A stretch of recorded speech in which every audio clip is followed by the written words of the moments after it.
If we're going to be dealing with the god of the void, what about the Ghost Rider? And what is happening with Jane Foster the Valkyrie? Is she able to save the century? This is Comicstorian, where we take some of your favorite trade paperbacks and single issues and we break them down into digestible bites to help you understand. Then I read them dramatically back to you. All alterations to the panel, text, and images are to prevent copyright issues, and all art is owned by its respective companies. The King in Black storyline involves the god of the void, the god of the symbiotes, coming to Earth and conquering it. All of our superheroes are fighting all of his troops, and today we're going to do the one-off storyline, Ghost Rider, and stick around to the ending because I need to explain where this one takes place, and the continuation storyline of Jane Foster Valkyrie. I'll catch you up on Valkyrie as we get to that, but let's kick off with the Ghost Rider. Hell has broken loose, literally, because in his own arrogance, Johnny Blaze thought that it would be easier, that he could make a change. And when you think about it, it does kind of sound stupid. But what was he going to do? Introduce a rehabilitation program? Nope. Instead, Hell rose up against Johnny in rebellion, and now Lilith is out in the wild plotting to seize control of Hell from him. All the while, hundreds of demons run amok on Earth. And Johnny is literally dragging Mephisto around on a chain at the end of his bike to keep an eye on him. That is, until Johnny comes to a halt when he sees one of Null's symbiote dragons flying around. As more dragons make their way towards New York, Mephisto says, "You know, this is looking pretty bad, Johnny. There are, 8 million people in New York? Some of them innocent. Maybe. Though I'm pretty sure those people will be fine. Maybe they're friendly dragons, Johnny. Besides, it's not your problem anymore, right? Your concerns are heaven and hell. The mortal place is best left to the mortals." Johnny grabs Mephisto, telling him, "Shut up!" And he gets back on his bike as he takes off towards the dragons. Once in range, Johnny takes another one of his chains, lassoing it around the dragon, pulling himself into the sky, while the dragon thrashes, trying to get him off. Down below in the streets, debris is falling off of some of the buildings when a taxi driver gets out and begins to yell at the Ghost Rider. However, before he can even finish, a demon rips through his back and chest, telling him, "Don't worry, we'll deal with these maniacs. We'll bring down the false king and Mephisto. Kill the false king, Johnny Blaze." While Johnny deals with trying to not be absorbed into the dragon, Mephisto tells him, "You might want to consider having a plan besides taking out one dragon. Besides, there seems to be a lot of eager customers heading your way in the form of more dragons." Johnny touches the dragon and he can feel that somehow Venom is involved in this, because you just don't forget the slick, slithering feeling of a symbiote. Johnny then sets the dragon ablaze with hellfire, but even that isn't fully stopping it. No idea if the damnation stare is going to work either. Not sure if this thing even has a soul. Maybe he'll get lucky. As he grabs him, doing the stare, it does something, but not as much as Johnny would have liked it to do, especially with the amount of energy that it took to even bring one down. But as the dragon comes crashing down into the street, its head now cut off, Danny, wearing the necrosis armor, tells him, "Hey, looks like you could use a hand, brother." Johnny looks at him. "Is it really you?" And Danny tells him, "I go by Death Rider now. Didn't really want to use the last guy's name. Necrosis? Come on. Besides, Death Rider feels more on brand, right? Ghost Rider, Death Rider. Anyway, the Blight Blade only stunned that dragon. It's trying to pull itself back together. We need to... Wait, what is Blackheart doing here?" Almost forgetting that there are others with the Death Rider, Johnny whips his chain around Blackheart's neck, and Blackheart asks, "Do you really think that those chains are going to hold me, Ghost Rider?" Johnny whips the chain up, slamming Blackheart into the ground, asking, "What are you doing here? Trying to snatch the crown from me as well?" Blackheart gets up, telling him, "I am here to end this ridiculous war, to stop you before any more die." As Johnny tightens his grip, the Death Rider puts his hand on Johnny's shoulder, telling him, "It's okay. Let him go. We don't have any time for this, Johnny." Johnny hesitates for a moment, then loosens his chains, and the caretaker says, "That went well." Blackheart pulls the chains off, telling him that the Ghost Riders have never been known for their temperament. The Death Rider goes on stating, "I know this looks a little strange, but Blackheart is here because he wants to keep Lilith from taking the throne, Johnny. He's also infected Stacy and Emma's souls, and he won't release them unless we help him end the war. Those two are not a part of this. They don't deserve to die because of what we've done with our lives, Johnny." Johnny asks, "Stacy, your ex?" And the Death Rider tells him, "Look, it's a long story." Johnny stops him. Okay, how does Blackheart propose that we end this war of heaven and hell? And the Death Rider tells him, you're not going to like it. It involves Mephisto. But then Johnny realizes that he hasn't been keeping an eye on Mephisto, and he managed to escape. Down the road, Mephisto jumps over cars, telling him, I just need a few more minutes to get the hell out of here, and a demon jumps out, grabbing Mephisto, yelling, My king, please, we're here to help you. But before Mephisto could tell him to get off, the symbiotes begin to infect the demons because there's still a war with Null going on, and they create symbiote demons who want to now eat Mephisto's spine. As the others catch up, the caretaker grabs her sword, stating that they need to get Mephisto away from the symbiotes. Blackheart jumps straight in, telling them all that they need the symbiotes occupied. He will tend to his father. As the demons begin to surround everyone, the caretaker says that these demons are infected by one organism. If he uses the damnation stare on one, the rest should fall. Johnny says that he's going to need some time. He isn't so sure that he can do it more than once. The last time it felt like his head was going to explode. As the caretaker cuts down on some of the symbiotes, Johnny grabs a hold of a demon to give it the stare, but then is smacked in the face with a glob of symbiote. The demons yell that they won't let him hurt Mephisto again. It's your turn to hurt, Ghost Rider! We're going to! But then the demon is stabbed from behind with the Death Rider telling him, That's twice that I saved you, in case you were counting. The caretaker yells that it's nice that he took a demon down, but he should get to work on the other 1,000 demons. Johnny grabs a hold of one of the demons and holds him down, telling him, Look into my eyes! Feel the pain that you have inflicted on the others! Feel the searing suffering, unyielding wrath of the damnation stare!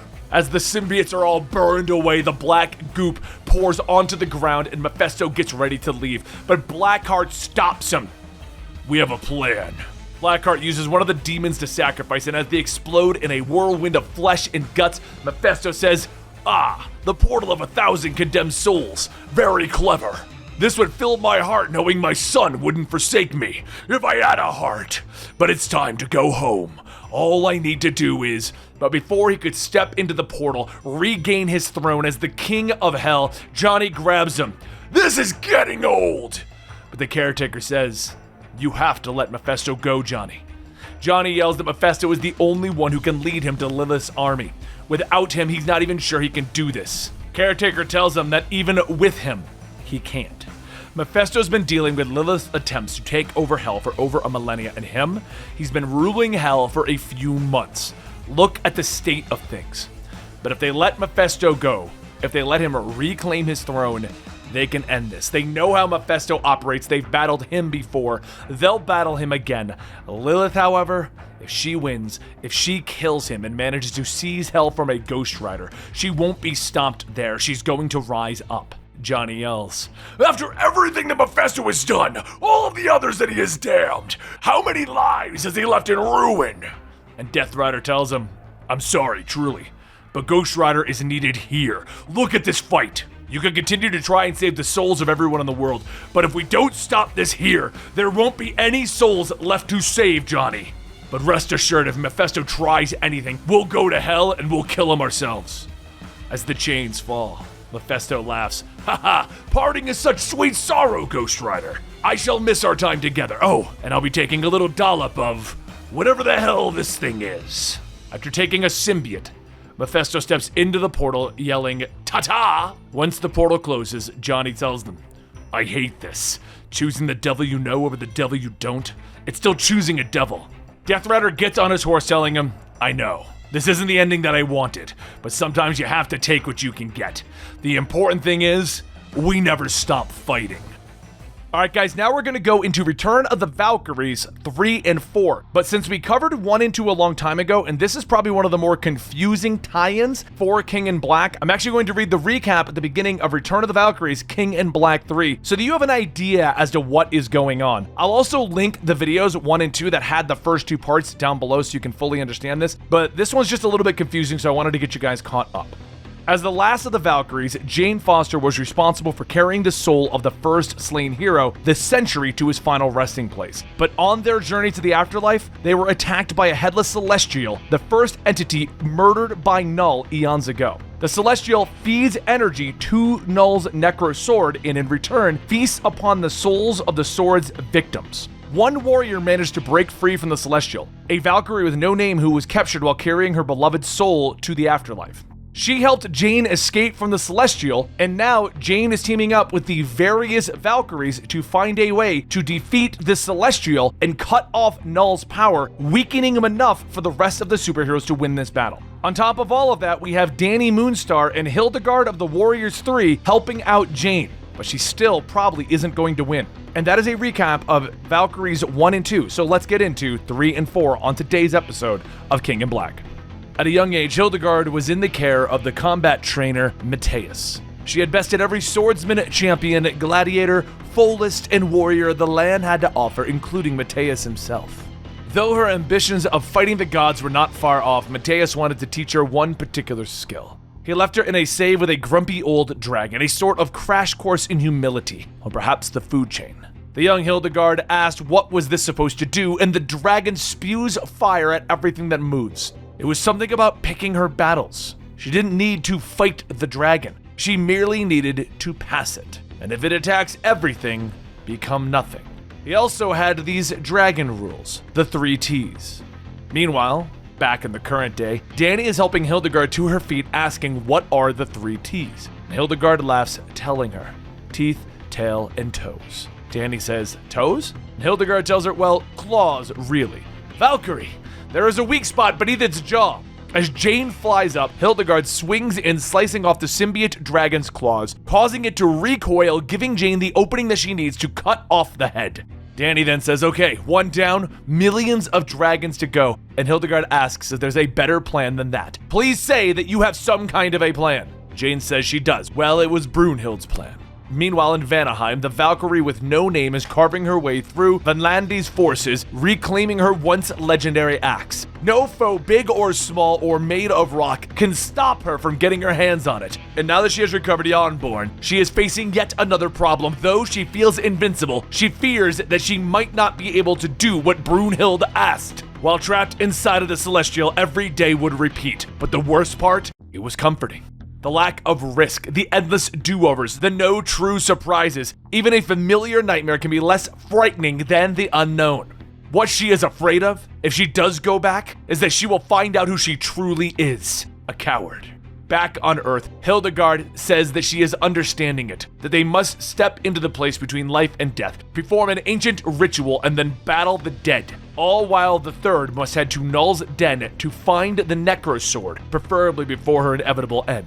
Jane says, well, put it that way, but we must sever the connection between the Celestial and the Necro Sword. Hildegard says, righto, I will find the Necro Sword if you don't mind.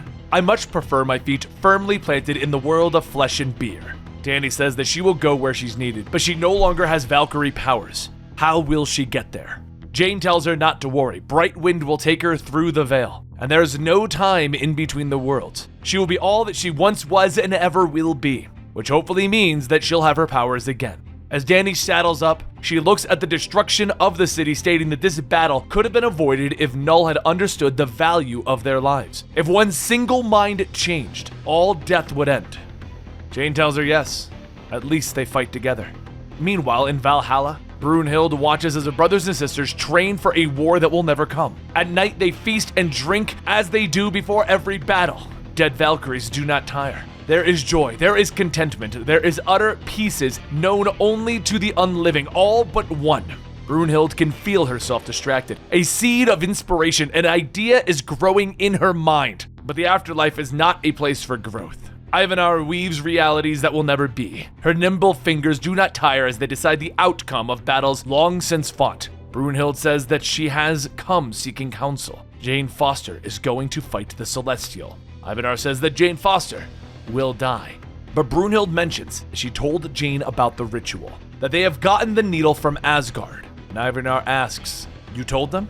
You should not meddle in the affairs of the living, Brunhild. These ancient powers are not playthings. Jane will be torn to pieces. She has no claim in this fight. Brunhild asks, does she not?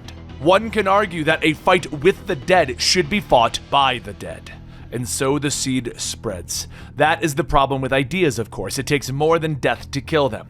In the space between, Jane and Danny steady themselves as they begin their ritual, and together they use the needle to pierce the very fabric of reality. It weaves through dimensions, ripping deep cuts in time and space. For the last part, they must cast the needle to Midgard. And so once the pattern is made, Jane throws the needle in hopes that Hildegard will catch it. And down below, Hildegard walks through the death and decay, telling herself that she must be nothing if she wishes to ride a dragon. It is a blessing to have a purpose here in the city where all hope fails, to have something to do, to know that if she can only make it far enough in, if she can only find Null, her light will mean something in the end. If she chooses her battles wisely, she will make a difference. It is not a place lacking in glorious deaths after all, but hers is not here. Not yet! As Null displays his strength, Hildegard realizes that she chose this battle poorly. There are two kinds of battles, one with an exit strategy and the other kind. This is the other kind. She knows this because she is not scared. However, in that trying moment, there is a sign in the form of a needle.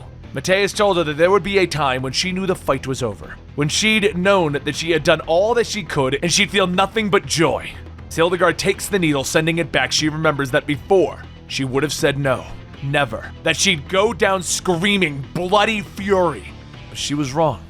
As the symbiote begins to swallow her, she knows that there is nothing but love here. At the end. Meanwhile, as the needle that was cast to separate Null's source of power from his necrosword, the Valkyries, Jane and Danny carefully weave through the fabric of reality. The needle is piercing truth and eternity, and they are suffering. Their needle is not one of blood, but of light, and Odin willing, it will sever the connection between the Necrosword and the Headless Celestial. The soul-devouring Celestial will be vulnerable, and if their sisters are successful, it will be beatable, and so is the King in Black. They have hunted the Celestial, this abomination of the afterlife, and they have fought it and they have lost. But now they have a chance to set things right, and that is why it is their duty, not to just be content with their eternal reward, but to help their living sisters if they can. As Brunhild finishes her speech, Ivanar steps through into the Great Hall, stating that the dead have no duty, and that their sisters will fail once more, and that this is a fool's errand. However, she is old and she is foolish, and more than that, she is furious, so she shall fight.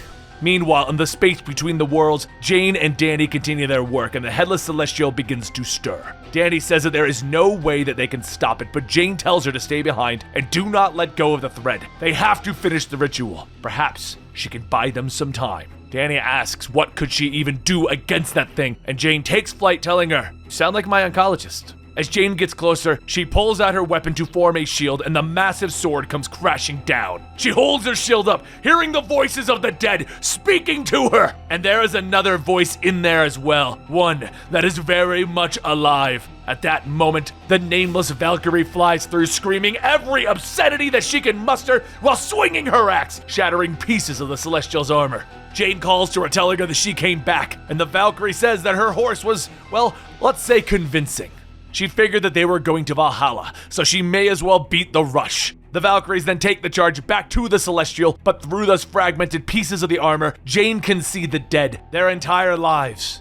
And she looked close enough, and in that second, she is caught off guard and the darkness takes hold of her. As soon as Jane blinks, she finds herself in a classroom, back when she was a child. Her old teacher, Miss Anderson, tells her to go ahead and sit down, and as Jane does, she says that this is not real. Miss Anderson asks why would she say that. Jane tells her because her mother would never let her wear this dress to school. And Miss Anderson is dead. Miss Anderson says that that is not a very nice thing to say, and as Jane blinks, she is her normal self, stating that they are the Celestial. They are in her head, and she is in theirs. Miss Anderson then says that they had hoped that she'd be more open-minded. They can give her whatever she would want if she would stop this. Jane blinks, changing back into her lab coat, and then the classroom door opens and a little boy comes running in yelling, "Mom." Jane hugs her son Jimmy, and Miss Anderson asks, "Isn't this nice?" They are not bad. Jane then asks Jimmy, does he remember the old rhyme Humpty Dumpty said on the wall, Humpty Dumpty sat on the... and Jimmy interrupts. Wall! Jane hugs him again and says to thank the gods.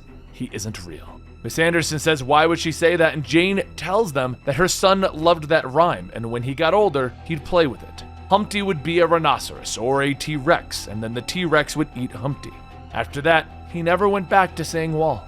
Back outside, Danny calls to the nameless Valkyrie that Jane has been pulled inside. The Valkyrie gets ready to charge in, but that's when she hears a horn in the distance. She pauses. She looks around. Is that Gjallarhorn? She looks back and Danny sees Brunhild yelling that it's the Valkyries. The Valkyries, they ride again! Brunhild flies up stating that indeed they do. She could see the connection to Null that has not yet been severed. And is she wearing the holy threads of Ymir as a bracelet? Danny says that the Celestial attacked before they could finish the ritual. Also, she thinks it looks pretty good on her. The Valkyrie with no name calls out to Ivanar that Jane is trapped inside, and Ivanar asks what is she waiting for, go get her. Back inside, the Celestial says that they can give her other things too. They can give her power, knowledge, strength. The things that she would need to make the universe a better place. She could be a god again. Century kneels before her asking, don't you see? We can defeat Null. We have the strength of millions. His hive would not beat ours. Jane hesitates, and she considers it for a moment, but then says that she would gladly give her life for Midgard. But not like this. They have to stop it now. Let the other souls go. Outside, Brunhild, Ivanar, and Danny continue to perform their ritual. One last time, we break existence, and Danny asks that death is never really that boring, is it? And so the needle is threaded. The Valkyries pull the thread, connecting the necrosword to the dead, pulling it out of the fabric of reality. Null feels the loss, and he vows that the gods will suffer for it. Hildegard feels it too, as her symbiotic prison shatters. Soon the needle returns to the space between the worlds, piercing a hole in the Celestial's armor. The Valkyrie with no name strikes at the tear, ripping it asunder until it comes crumbling down. And inside she sees Jane and calls out that she has to get out before the Celestial falls apart. Jane says that there is no escape from this. They have to let their prisoners go. Let them pass. The fragmented Celestial asks why. Why would they let them go?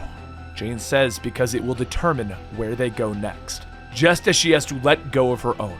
She longs for her son, she will miss him, but she knows in her heart, all the king's horses and all the king's men couldn't put Humpty back together again. As Jimmy fades, Jane turns to the Celestial, telling them that they have to let go. That moment was the end and a beginning, the next. There is 1,000 things that the living have no words for. Through the haze, the Valkyries see fragments of lives led and stories told and finished. The Valkyrie with no name hears a voice call out to her, and she turns back to the soul of her lover, Alta, asking if they remember the first night on Cluth, after their ship broke. The endless wait for that inedible food. Alta says yes. It tasted like wet, used bandages. She then asks if they remember the literal acid rain. They huddled under the bridge, and Alta says that they were both sore and colder than a frost giant's ass. Yes. The Valkyrie says that it was the best day of her life until the next, and the day after that. She, Alta, places her fingers on the Valkyrie's lips, telling her, hers too. Ivanar departs for the next, bringing the Celestial with them, and the nameless Valkyrie asks Jane who was that little boy, and Jane says her son. The Valkyrie asks, has she found the meaning, because they have looked and they've got nothing, and Jane says not yet. In the few short years she had with her son, he taught her patience, sacrifice, kindness, and love. All the best of her is his doing, and she can't give up on that yet. Though she supposes the only thing that she can do is go on. The only good thing left in them leads that way, you know? Valkyrie last telling her, well, Alta did teach them how to throw an axe, among other things. Nicer things. Jane tells them good, because they will need their axes. The Valkyrie asks, can they really beat Null? And Danny says that she does not know that they can't. Jane says that means that she has hope, but that is enough for her. The Valkyrie laughs again, asking, hope? Ah, well, what the hell? It's worth a shot. To Midgard for the final battle with Null. And there you guys have it. The story of the Valkyries is concluded and the story of Ghost Rider. But I told you to stick around to the ending because I'm going to explain things a little bit. Now, the actual next storyline in the King in Black plot is the last issue of Venom and the last issue of King in Black. So next Saturday, we will conclude this. Everyone has fought their dragons. Everyone has gotten into their battles. Everyone is prepped for this final battle against the God of the Void.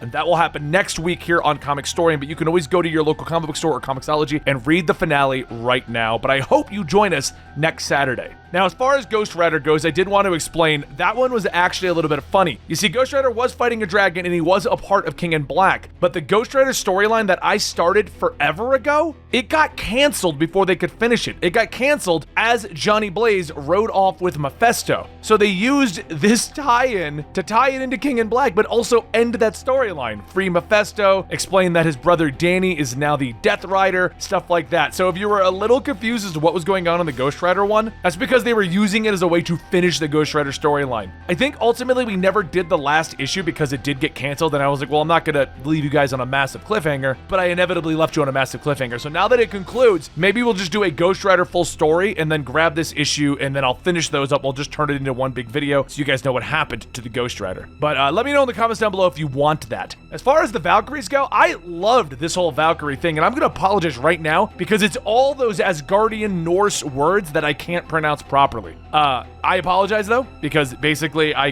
have problems pronouncing a lot of that stuff. Either way, I hope you guys enjoyed today's video. Don't forget to check out next Saturday for the finale to King in Black, and then we're going to start just doing generic Marvel books on Saturdays. So we're like going to do the next chapter of X-Men. We're going to bring you Silk. We're going to bring you Beta Ray Bill while looping it into what's going on in the Avengers and Spider-Man, just like we're doing on Fridays with DC books. Either way, guys, thank you so much for your continued support. Don't forget to check out our Patreon, and I'll see you next time right here at the Comicstorian channel.